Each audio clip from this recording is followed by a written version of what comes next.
Welcome to the Health For Mzansi podcast, where we bring you inspiring stories of individuals making a significant impact in their communities.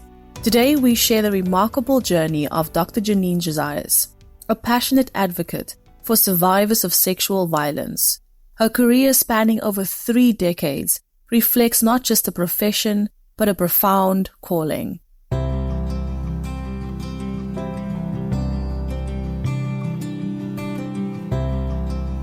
In this episode, we explore the unwavering dedication of this compassionate advocate for justice. As Dr. Josias recounts her journey, it's evident that her story goes beyond a mere career. It's a lifetime commitment.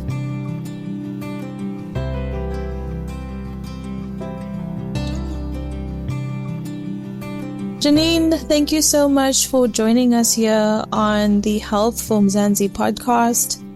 It is really a pleasure to be able to welcome you, and we just love to hear more about the work that you're doing day to day, and so just understanding what the day in the life of Genine is. I think work in an area that's very difficult to work in. So maybe just as an introduction, more about you and a bit about yourself. Thanks. I'll be 60 this year. I'm a medical doctor for 34 years, and I've worked exclusively with survivors of sexual violence since 2004. So that will make it, this year will be my 20th year actually. You know, when you start off as a health worker, as a doctor, you don't always know what is your niche in medicine. I didn't know what my niche was. All I knew was that I have to speak up for my patient. I have to stand in the gap for my patient. I have to advocate for my patient. At med school, I saw a lot of human rights of patients being violated by our teachers, our lecturers that had the audacity to come and teach us bedside manners of the doctor, but they didn't implement it. And when you ask them questions, they would actually send you off the ward round. It's ridiculous. And I mean, we still talk about that today. And I speak to my colleagues. I speak to medical students that come and job shadow. It's a bit better, but there's just a lot of entitlement and like the right that consultants and specialists have to abuse medical students, be that for doctors, for nurses, for occupational therapists, radiographers, all of that. And then also for our patients. Patients are already in a vulnerable position. They are dependent on the doctor. You've got this whole power thing, with the doctor that thinks that they know it all. I just knew when I was at med school and when I started to actually work that there is something seriously wrong with the system.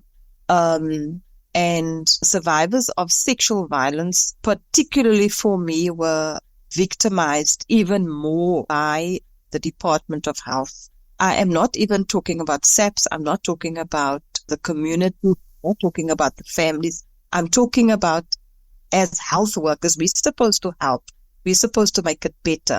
We're supposed to not do harm. All these ethical guidelines and Hippocratic oaths. And I just felt that survivors of sexual violence really bear the brunt. And a lot of times they couldn't speak up for themselves because they were already violated in a very intimate space. And then to still be able to stand up for yourself when you are again and again and again violated by your family, by the police officer, by the doctor, by the nurse, by the social worker, by the court, by your prosecutor, by the defense attorney, by the magistrate. I sort of landed in this job, not by default. In 2004, I had 2 kids under the age of 4. My son just turned 4. My daughter just turned 2. I wasn't coping, to be at work at 8 a.m. in the morning. And I asked the nursing sister at the time, who was my facility manager, if I could start half past 8, or 9 o'clock. And I said, Sister Anthony, I will not take tea, I will not take lunch. I'll take a 15-minute lunch break instead of 45 minutes. She said, no, you have to be at work at 8. I said, I've got 2 kids. I'm not coping. So then I saw this job being advertised for Doctors Without Borders, Médecins Sans Frontières, MSF. It's a humanitarian aid organization, and they were looking for a doctor to work in sexual violence in Khayelitsha. So I phoned them up and I said, listen, before I'm going to do an application, come for an interview, can I start, at 8 or 9? They said, no, it's fine. You can start at 10. I said, okay, I will, because that is all I wanted. I just wanted to be at work a bit later that I could get my kids sorted. So I went for the job interview.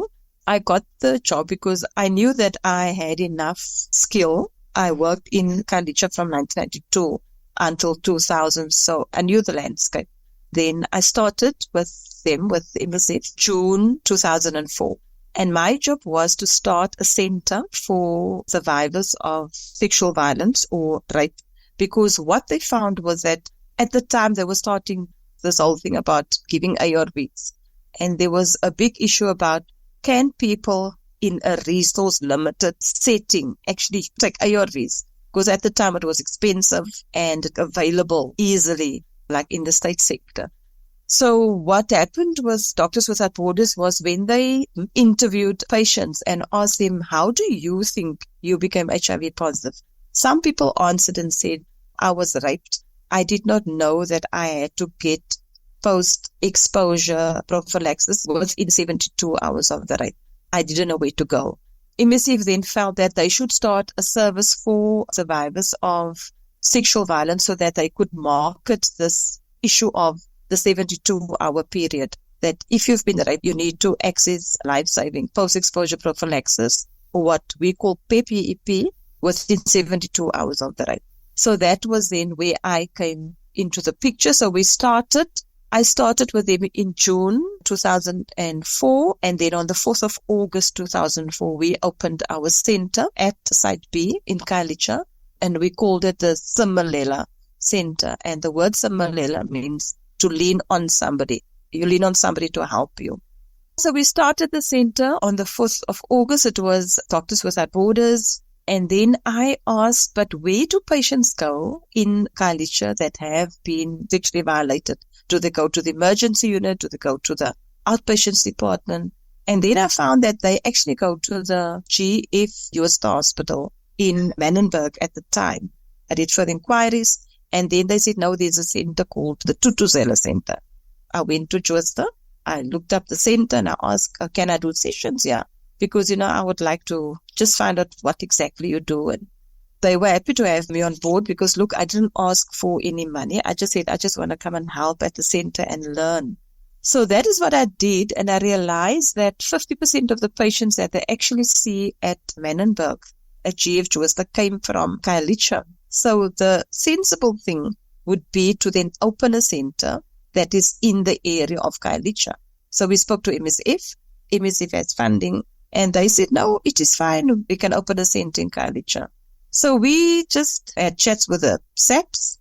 We had a chat with the detectives. They were very, very happy that we would have a center in Khayelitsha, because that would mean that they don't have to take the patients all the way to Manenberg, wait for the patients and so on.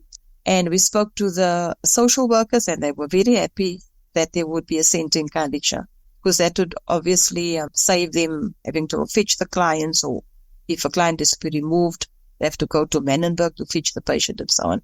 The only people that were not happy about this move was the NPA. It was the National Prosecuting Authority, and they came down on me massively. And I didn't know that this center was the first center in South Africa, and it was a pilot center of the National Prosecuting Authority. And they said, but this is not fair. You can't just open a center in Khayelitsha. If you're going to open a center in Khayelitsha, you're going to interfere with our numbers, with our data collection. I said, listen, at the end of the day, you must do what is best for the patient. Because when the Khayelitsha patients went to the center, they would have to wait, because now there would be other patients from Manenberg, from Athlone, from Nyanga, Gugulethu to Langa, Bonteheuwel. And I said, I thought that the NPA would be happy if we have a similar center in Khayelitsha. So I didn't know that this was part of a big national partnership, you can call it, between the health department, the NPA, the SAPs, and social development. So what this center in essence is, it is a one-stop center where survivors of sexual violence, and you can hear the word I use, It's not a victim, it's a survivor. A victim is the person that did not survive the rape. That person would land in a mortuary. It was survivors of sexual violence who could get all the services under one roof without being sent from pillar to post. And they had two outcomes that they wanted to achieve. The first one was to reduce secondary victimization. And the second outcome was to increase the conviction rate of rapists, because our conviction rate was pathetic. But still is, I can tell you, it's 8.4%. I think at the time it was 6 or 7%. So that was their ultimate goal. And this model, it was pushed by the NPA. So when I did a bit of thinking about it and research about this model, it is not easy to push up your conviction rate because so many survivors do not actually make it to the point where their court case is finalized. So what they had to do was to look at the obstacles in the way of the rape survivor in order for them to get to the court so that their case can be finalized. So with a one-stop center, their aim was to remove all these obstacles in the path of the rape survivor so that they can get to the point of the court case being finalized so that the conviction rate can be increased. And this is what they hoped or still hope or achieving with having this one-stop center. So that is, in essence, what the Thuthuzela Center is. So as I said, we started the center on the 4th of August, 2004. We could not use the word Thuthuzela because that word belongs to the NPA. It is their name because they have to start the center. So we opted to call it the Simelene Center. And we told NPA, we're having a center. Can you give us NPA officials? They said, no, there is no money for it, no budget at the time. But, obviously we didn't wait for NPA to come to the party. NPA only started with us almost 8 years later. If we had to wait for you to come to the party, what would have happened to the 8,000 patients, which we saw from 2004 until 2011, 2012. So we worked at the center. I worked at the center till 2009.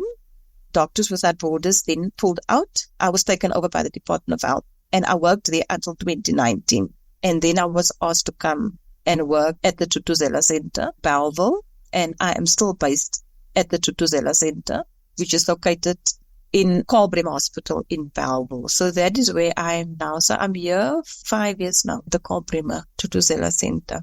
Definitely, you've given us so much to do with how the Thuthuzela Centers came about and more what you do. And maybe I want to just bring it back, maybe one step before that, just to kind of understand the current situation when it comes to women and children's safety in South Africa.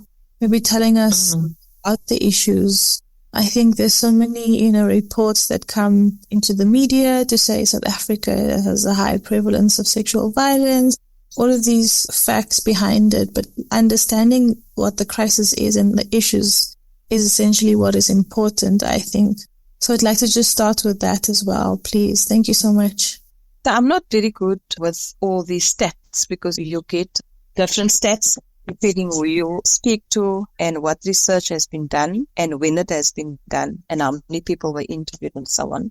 I can tell you from my point of view as someone that is working at the coalface. And when I talk, it's because these are things that we see on a daily basis. I can definitely tell you that things have become much worse. The safety nets for our children is dysfunctional. It's fragmented. The services that are supposed to be there for survivors of sexual violence have gone. It might seem as if things have become better, but if you really look in depth, it is becoming worse because we have a shortage of health workers. We have a shortage of police officers. We have a big shortage at the courts. We're supposed to have sexual offences courts. We have a huge shortage of social workers. And because of these networks, and the safety nets not being staffed adequately or resourced adequately, our rape survivors, and if I talk rape survivors, I am also talking about men, because we have many male rape survivors, adults and kids. And it is very difficult for our adult males to come forward because of the stigma, the obstacles, and because so many people think that males cannot be raped or that not a lot of adult males are raped. That is one of the biggest misconceptions that you can find. And also a lot of our services are very focused on females. Like example is here at our Tutuzela Center, all our lay counselors are female.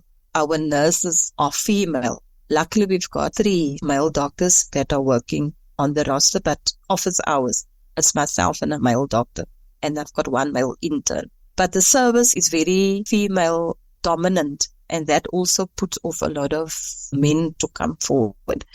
I can tell you that the current situation is dire.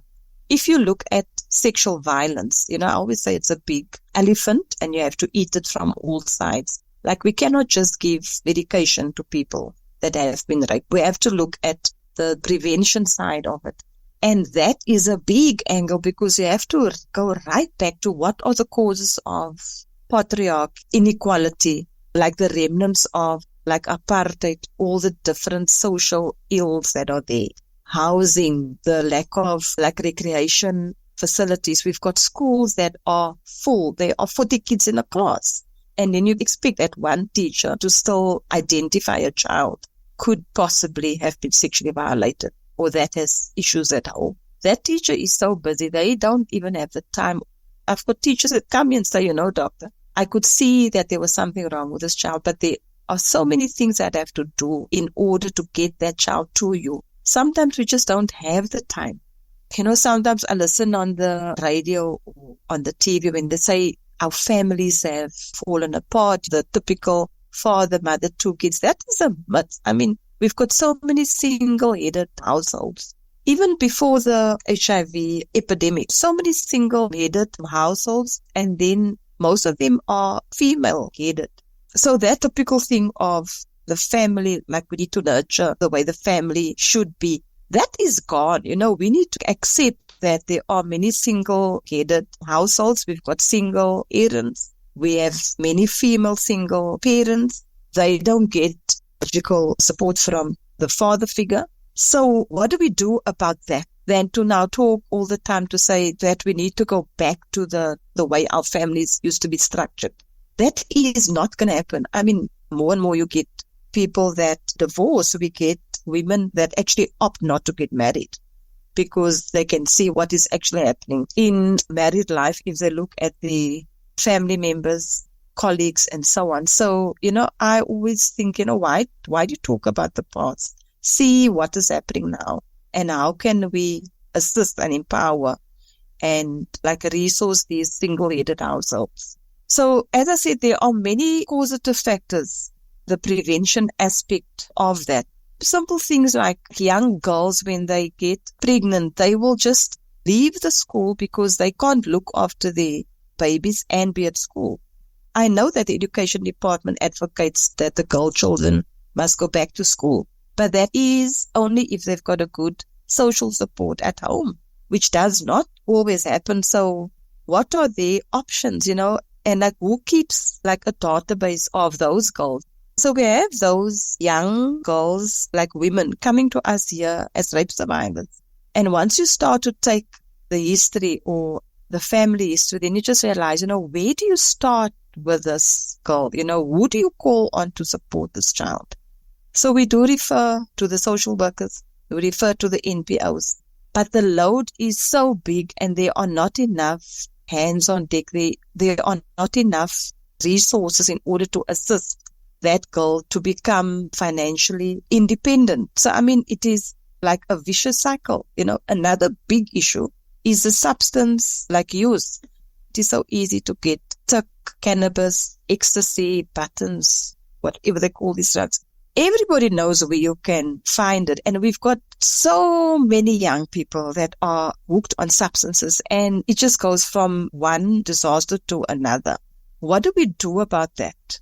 So sometimes when you sit here, then you sit with a survivor and ask yourself, where do I start? Whose eye is on this child? Who is actually looking after this survivor in the family, in the house, in the community? And sometimes the answer is very, very sad. In a nutshell, to me, the situation for safety for our women, and as I said, we also need to talk our men, children, which obviously includes boys and girls. It is really dire. As I'm listening to you again, Janine, it's just showcasing the heavy weight in your shoulders, just with this understanding and knowledge of what the situation actually is. What other aspects should we be talking about? Also, my next question would also be public awareness campaigns, community engagement, the root causes of violence in South Africa.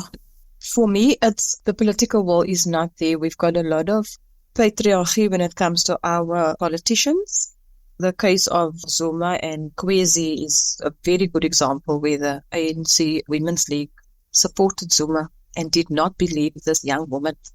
Unfortunately, she has passed on. But I mean, that was just exactly what is happening in government, that you have to justify why you need services for people that have been raped. But then also, sometimes when I sit at the center, then I say to myself, you know what, you are sitting here and waiting for people to be raped. And then you help them. It is too late. We should be at the point where people do not get raped in the first place. The thing is that perpetrators, rapists know that the systems are dysfunctional, that our justice system, I call it an injustice system. Our system is failing our survivors, our victims and their families. We see about 180 people here a month, which means I should be in court almost every day. I get called to a court maybe once every second week.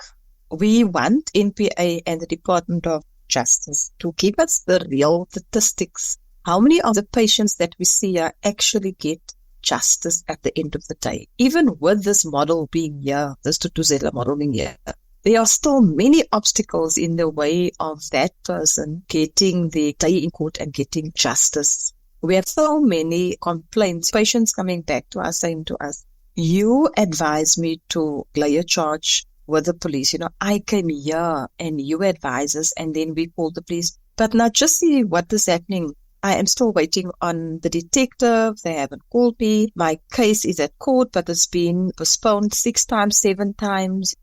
The DNA is not yet available. So people just, at the end of the day, just give up. And sometimes at the center now, we are at the point sometimes where we say to ourselves, do we really advise people to lay a formal charge with the police, knowing all the obstacles that they are going to meet on their way? Shouldn't we rather, when the person comes here, see that we give them psychosocial support, build them up psychologically so that they can face the world after what has happened to them? Because if we advise them to lay a charge with the police, then it goes to court. Because of the dysfunctionality of those systems, those patients get victimized again and again and again, which is exactly what the center was started for, was to reduce secondary victimization. But because of the other systems not functioning, we are actually doing what the Tutuzela is not standing for. So I think if there is political will, understanding of what is rape, understanding what are the causes of it, then we will get more focus on the prevention aspects. We will get more focus on the management of somebody that has been raped. We will get more resources being pumped into schools, into social systems, into the education sector, into employment, housing, into safe spaces, into the health sector, into the police, criminal justice sector. It starts with political will, because that is how resources are allocated. Yeah, it is never a state kind of answer when it comes to these things, because there's so many aspects and areas to consider, all plays to take note of and consider. There's no working in silos, but somehow that is currently what's happening. People aren't really working well enough together. No, you're right. We are working in silos. We don't have one database that connects that patient from the point where they enter the system, at the steps, be it at a medical facility, be it at school, a social worker. Our systems are not connected. And that is how our survivors fall through the cracks.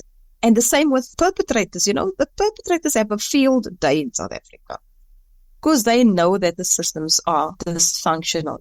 perpetrators will say to that rape victim, you are now going to get into a bath. I'm going to put some antiseptic in, wash your panty, bath yourself. Because they know what we are going to do at the hospital, that we're going to collect evidence. They rape with condoms because they know that when they come here, that we are going to collect DNA samples. They know how to beat the system. Another issue is we've got so many people in South Africa that are not documented. I am not only talking about people coming from the north of South Africa. We even have South Africans that are not on the system. They don't have a birth certificate. They don't have an ID. So what actually links that person to the system? Fingerprints. And I mean, even that system is not up and running. So perpetrators know that they will get away with it. If you sometimes listen on the TV, they will say, this person was caught because he is a serial rapist. He raped 30 women. He raped 60 women. He raped 18 women. I mean, really, it shouldn't happen. Once a person is in the system and SAPs do what they're supposed to do and the other departments do what they are supposed to do, that perpetrator should have been caught much earlier. Many times it is up to the community to then inform SAPs that they have seen this person here or that they suspect this, whereas we should be having SAPs intelligence doing these things. I go to court to testify in these cases. I had a case recently. DNA is positive on the survivor. But the arguments in court, they will talk things about, but it's the neighbor. Are you sure it was a neighbor? What did she tell you? Is it the neighbor? I said, that cuts no ice, whether she said it's a neighbor or whether she said it's someone that stays four streets away. That is not the issue. That DNA is positive. The DNA shouldn't be there in the first place, but it is there. Why do you still argue about these other issues? So even our system in court, our justice system, is not on the side of the survivor. I know that they talk about reasonable doubt. But I mean, if you've got positive like DNA linking the suspect to the survivor, what more do you want? Just feel that the system is not survivor supportive or friendly. You just basically have to court and fight your own case, and prove that you were raped. It kind of touches on so many aspects. What is the solution here? If there is anything that we can start thinking about in terms of that. Earlier, you talk about these services at the Tutuzela Care Center specifically that might help. Are there certain wins? I don't know. I can say to you, this is a very good model if it is functioning the way it is supposed to be on paper. If I think back in the late 80s, in the 90s, when there was no centers like these, systems were bad. I am not just talking from the Department of Health, SAP Social Development and the court. At least now, when we've got the Tutuzela Center, there is some measure of coordination. It is definitely not enough. Even with the four of us as the main stakeholders. Oh yes, I must include the NPO sector. They are very important. Actually 5. It's SAP's Health, Social Development. It's the courts, NPA, Justice, and then the NPO sector. Even with all these people on board, because the services are not a resource adequately, accountability is not enough. That is why it is not functioning optimally, and that is why we still get secondary victimization. If I look back to like where we come from, it is much better. However, we need many more such centers. In the Western Cape, we have 9 centers. How many hospitals are in the Western Cape? Hundreds. How many police officers are there, or stations, or what they call now a CSC, which is a community service center? Hundreds. We only have 9 centers in the whole of the Western Cape. In South Africa, we have something like 63 centers. We should have had over 1,000 centers by now. Why did they not open up more centers? Once again, political will, resources, and then obviously we have to think about the corruption that has been happening before the ANC came into power. But I mean, it is much more obvious now. We all know what has happened in our government. So then what happens is that they then take like resources away from the Department of Health, from education, from social development, from the police, from key service providers in the community. At the hospitals, we feel it. Our surgeries are being postponed. Operations are being postponed. Our waiting time just to get a scope is not going to be like 6 weeks or 2 months. It's going to be 6 months. It's going to be 9 months, 12. So we feel it at the cold face. And then who suffers? It is people that cannot pay medical aid. We know what the effect of corruption is at the end of the day. The people that suffer are the people that just do not have. There's much to be said about how we can improve, what we need to do moving forward. Perhaps you could just leave us with the closing message. Is there a way to do a little bit of something small, contribute my time, donate? Civil society needs to continue to be active. Civil society has got a lot of power, and I think sometimes we underestimate our power. They assisted with getting ARVs to resource-limited settings. If I just think of Zaki Ahmed and TAC, civil society pushed and pushed. Government had to give it. So that is the first thing for me. What I always say is that we cannot wait until all the systems are functioning optimally. So in the meantime, we have to do things in parallel. Get involved in the community, awareness, like you are doing now. Thanks for that. See how you can assist people with advice. I feel that we need to open our old advice centers again. At each school, we should have volunteers that the kids can go and talk to, There are social workers, but you get one social worker for 15 to 20 schools. So at that school level, if there is somebody that the kids can go and at least talk to. Another thing is our food kitchens, our soup kitchens. A lot of kids don't have food at home. They don't have food security. This is something we see here at the Tutuzela. If people come, the first thing they will say, isn't there a cup of coffee, or isn't there a sandwich or a stukje brood or something? People are hungry. So if you do that in the communities, you can help that child to then focus on their schoolwork.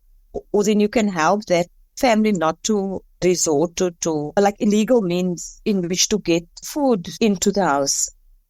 If you look at the faith sector, churches, mosques, synagogue, that should be safe spaces, where people can go to just to get some help or advice. And then these faith institutions can then link them to services, because, a person finds that churches and the mosques have become white elephants in the community, whereas they could be multi-purpose centers. So yes, there's a lot of things that we can do until such time that we can say one day there is no more rape in our societies. I wish I can say that in my lifetime. But there is hope always, we just cannot give up. It might sound bad, but there is always hope. In this country, there is a lot of very good people. We've got active people. We've got activists. And that is what keeps us going at the Tutuzela Center, because we know that we have support out there.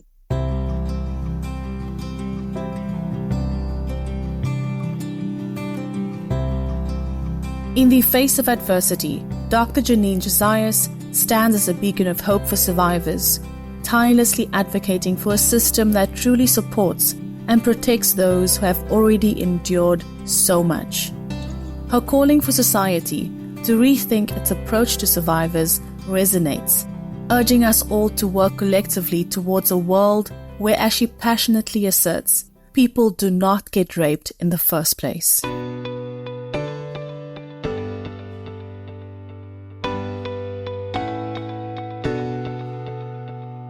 Thank you, Dr. Josias, for your unwavering dedication and commitment to making a positive impact in the lives of survivors.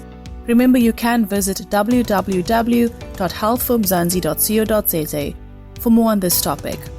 From me, Dor Numdu, our technical producer Megan van der Vent, and the rest of the hashtag Team Food for Mzansi, until next time, stay inspired.